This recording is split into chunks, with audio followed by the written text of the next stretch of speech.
Hello friends, नमस्कार, सत श्री अकाल, जय श्री राम। आप सब लोग कैसे हैं? आई होप आप अच्छे होंगे और मैं भी अच्छा हूं। और सर्दी अपनी चरम पर है और अभी टाइम हो रहा है 10:10 सुबह के, और आप देख सकते हैं मेरे पीछे काफ़ी ठंड है। और मैं आपको दिखाता हूं, आज हमारी पीछे वाली रोड पर उदयनगर में बिचौला का जो ट्रैफिक है वो बाईपास हो गया है, क्योंकि रोड पर काम चल रहा है और उदयनगर होकर जा रहा है, तो काफ़ी ट्रैफिक इधर से जा रहा है। हालांकि वो छोटा ट्रैफिक है, 2 व्हीलर और 4 व्हीलर हैं। और आपको मैं गौ माता के दर्शन भी कराता हूँ, गौ माता को प्रसाद भी खिलाएंगे। चलिए सबसे पहले गेट खोलते हैं, फिर देखते हैं पीछे क्या चल रहा है।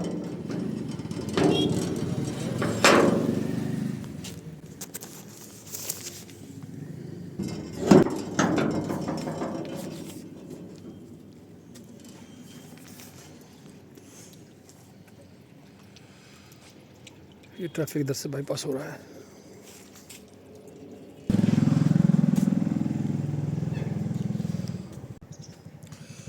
सबसे पहले भगवान के दर्शन करते हैं। जय श्री राम। उदयनगर मंदिर।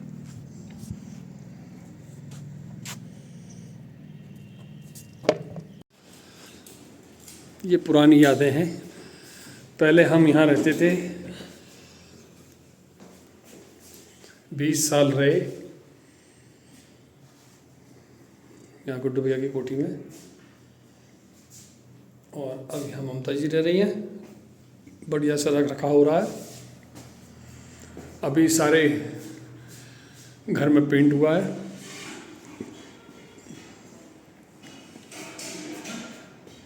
ये जंगले जब हमने बनवाए थे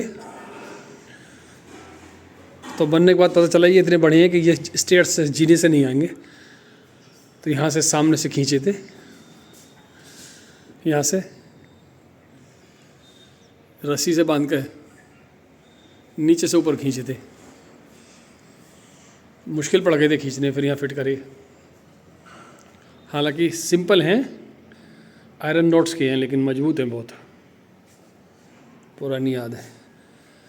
ये हमारा बेडरूम हुआ करता था और यह हमारा ड्राइंग रूम था। ये ऊपर छत का जीना है। ये है गैलरी, नीचे जाती है। पहले यहाँ सब तरफ पेड़ ही पेड़ थे, पॉपुलर के अपने पेड़ थे, बहुत सुंदर लगते थे, पूरा बाग लगता था। अब कॉलोनी बन गई है, हालात ऐसे हो गए हैं, अब सब तरफ आबादी हो गई है। अब कोठी से लेकर मकान है। और ये इस कोठी का सबसे लंबा स्टेयर है, 19 स्टेयर्स हैं इसमें, 19 पैड़ी हैं। एक बार यहाँ बारिश के दिनों में मेरी धर्मपत्नी गिर गई थी, छोटा बेटा गोदी में था और नीचे तक ऐसी गिरती चली गई, सुपर फास्ट ट्रेन की तरह, मगर भगवान की कृपा हुई कि चोट ना लगी। ये पूरा कॉरिडोर है, बरांडा है, यहाँ हम क्रिकेट खेलते थे। और ये पीच की दीवार जो है, ये हमारा विकेट हुआ करता था। दोपहर को खूब क्रिकेट खेलते थे, तब इस कमरे में बाबूजी रहते थे। वो कभी कभी दोपहर को कुछ देर आराम करते थे, तो उन्हें बड़ा डिस्टर्ब होता था ये आवाज़ से, लेकिन वो कहते कुछ नहीं थे कि बच्चे हैं, खेलते नहीं, कोई बात नहीं। सामने माता जी बैठी हैं अपने रूम में, दिख रही होंगी। ये माता जी का रूम भी चमचमा रहा है, पेंट होने के बाद अच्छा लग रहा है।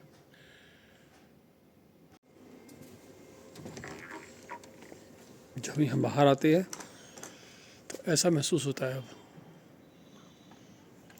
पहले ये दीवार भी नहीं थी कोठी की, यहाँ से बाउंड्री वॉल नहीं थी, गेट नहीं था, ये गैराज था। फिर धीरे धीरे धीरे धीरे ये सब बना और 1995 में कोठी बनी थी, बन के तैयार हुई थी। और ये कोठी बाबूजी ने आई थिंक 93 में स्टार्ट की थी और 95 तक बनी थी, कंप्लीट हुई थी। तो 17 अप्रैल 1995 को हम इसमें पहली बार हमने गृह प्रवेश किया था और वो दिन मेरी शादी का दिन है, सालगिरह का, 17 अप्रैल 1995। ये केले के वृक्ष रख रहे हैं पूजा के लिए। ये अंकुर का लॉन है, काफ़ी बड़ा। ये अनु का प्लॉट है, काफ़ी बड़ा। अब हालात बदल गए हैं, कॉलोनी बदल गई है, मकान ही मकान है। या इनाज भैंसा का मकान है, डबल लोड की कोठी, फर्स्ट क्लास। और ये हमारा है मंदिर तक।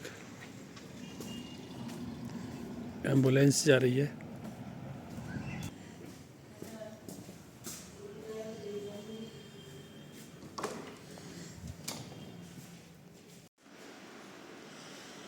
ये इस वर्ष 2026 का कैलेंडर है, गुड्डू भैया ने दिया है। बहुत ही सुंदर कैलेंडर है।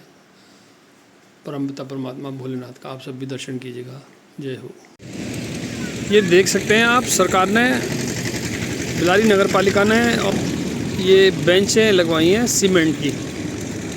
और मैं समझता हूँ संभवतः एक बेंच की कीमत अगर बल्क में भी बनी है तो 1,000 होगी।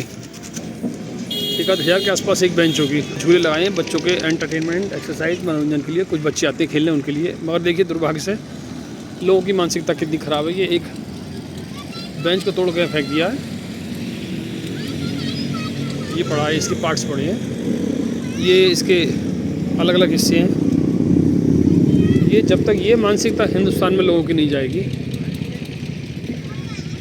तब तक देश तरक्की नहीं कर सकता। क्योंकि राष्ट्र की संपत्ति को अपनी संपत्ति समझना केवल बोलने से नहीं होता, उसकी केयर करना और उन सब चीज़ों में अपनी भागीदारी रखना। जो टैक्स पेयर हैं उनके पैसे से ही सब काम होते हैं। सरकार एक व्यवस्था का, एक सिस्टम का नाम है, किसी चिड़िया का या किसी इंडिविजुअल व्यक्ति का नाम नहीं है। सरकार के सारे काम सरकार करेगी। सरकार ने एक चीज़ लगा दी, हम उसकी देखभाल नहीं कर पा रहे। और ये एक बार नहीं, अनेकों बार होता है ऐसा। मैं इस रामरतन के प्रांगण में, इस मैदान में, मुझे इससे बहुत हमदर्दी, क्योंकि हमारा बचपन यहाँ बीता खेलते कूदते और एक्सरसाइज व्यायाम करके। मैंने यहाँ से इस सड़क, इसमें रामरतन के मैदान में, यहाँ से लेकर और पूरी इस बाउंड्री में वहाँ तक, रामरतन के मैदान की उस बाउंड्री तक, हर रेनी सीज़न में, हर बरसात में लगभग पिछले 5 वर्ष से 40-50 पौधे अच्छे पेड़ों के लगाता हूँ। लेकिन दुर्भाग्य से यहाँ के लोगों की सोच इतनी ख़राब है कि वो उसे निकाल के चुरा के ले जाते हैं और अपने अपने घरों में लगा लेते हैं। मैंने फलों के लगाए, अलग अलग तरीके के लगाए। फिर कुछ आसपास के लोगों ने मुझसे ये कहा कि भाई साहब आपसे निवेदन है, हमारा नाम मत खोलना, लेकिन यहाँ के लोग, लोकल लोग ही चुरा लेते हैं, तो आप फलों के ना लगाया करें। फिर मैंने दूसरे वृक्ष लगाए ऐसे जिन पर फल नहीं आता, छाया मिल जाए बच्चों को, सागवान के पेड़, आम के पेड़, तो वो भी निकाल लिए। तो ये बड़ा दुख होता है कि लोगों की ऐसी मानसिकता का क्या इलाज है, बताइए। ये दूध हो रहा है। हेलो फ्रेंड्स, नमस्कार। तो आज के ब्लॉग में ये कुछ छोटी छोटी क्लिप थी जो आपने देखी। और चूँकि इस समय जो ठंड है वो एक्सट्रीम लेवल की है और बड़ा कठिन हो रहा है घर से बाहर जाकर ब्लॉग बनाने में। और वैसे भी आपको पता होगा कि मैं अपने इस चैनल भारत उदय पर शॉर्ट्स ज़्यादा डालता हूँ और लंबी वीडियो कम डालता हूँ, क्योंकि थोड़ा सा समय का अभाव, और दूसरा ऐसी ठंड में घर से बाहर निकलना बहुत कठिन सा हो रहा है। तो जो भी छोटी मोटी घरेलू क्लिप होती हैं वो मैं इसमें डाल देता हूँ। तो आप उसको देखिए, उसका एंजॉय कीजिए, और पसंद आए तो लाइक करें, शेयर करें और सब्सक्राइब करें। एक मेरी विशेष आपसे विनती भी है और शिकायत भी है, ये है कि आप मेरे चैनल को प्लीज़ अधिक से अधिक सब्सक्राइब करें। मेरा चैनल है भारत उदय। और शिकायत ये है कि लोग देखते हुए हैं और एंजॉय करते हैं, लेकिन उसको सब्सक्राइब नहीं करते हैं, शेयर नहीं करते हैं। बहुत बड़े बड़े यूट्यूबर हैं जिनके व्यूज़ और लाइक्स मेरे ख्याल से मिलियंस में आते होंगे। तो मेरे तो ऐसा नहीं है, लेकिन मेरा पहला कोई वीडियो, शॉर्ट वीडियो जो जिसको मैं वायरल कह सकता हूँ अपनी भाषा में, मेरे लिए तो वो वायरल के बराबर ही है। उस पर 13,000 व्यूज़ आए और मेरे लिए तो वो बहुत बड़ी उपलब्धि है। और उन 13,000 जिन लोगों ने देखा है उनका मेरे ऊपर आशीर्वाद रहा। लेकिन दुर्भाग्य रह गया, उनमें से कुछ ही लोगों ने सब्सक्राइब किया चैनल को। तो प्लीज़ आपसे दोबारा मेरा आग्रह है कि मेरे चैनल को लाइक, शेयर और सब्सक्राइब ज़रूर करें और बेल आइकन दबाएं। और फिर मिलते हैं अगले ब्लॉग में। और मैं कोशिश करूँगा, ऐसी ठंड में प्रयास करूँगा कि मैं घर से बाहर निकलूँ। आज मेरे ख्याल से तापमान 9 डिग्री का होगा। आज दिन है बुधवार और 2026 है, नववर्ष है। तो पुनः आपको एक बार नववर्ष की हार्दिक बधाई और शुभकामनाएं। नववर्ष पर आप सब स्वस्थ रहें, मस्त रहें, खुश रहें और अपना और अपनों का ध्यान रखें।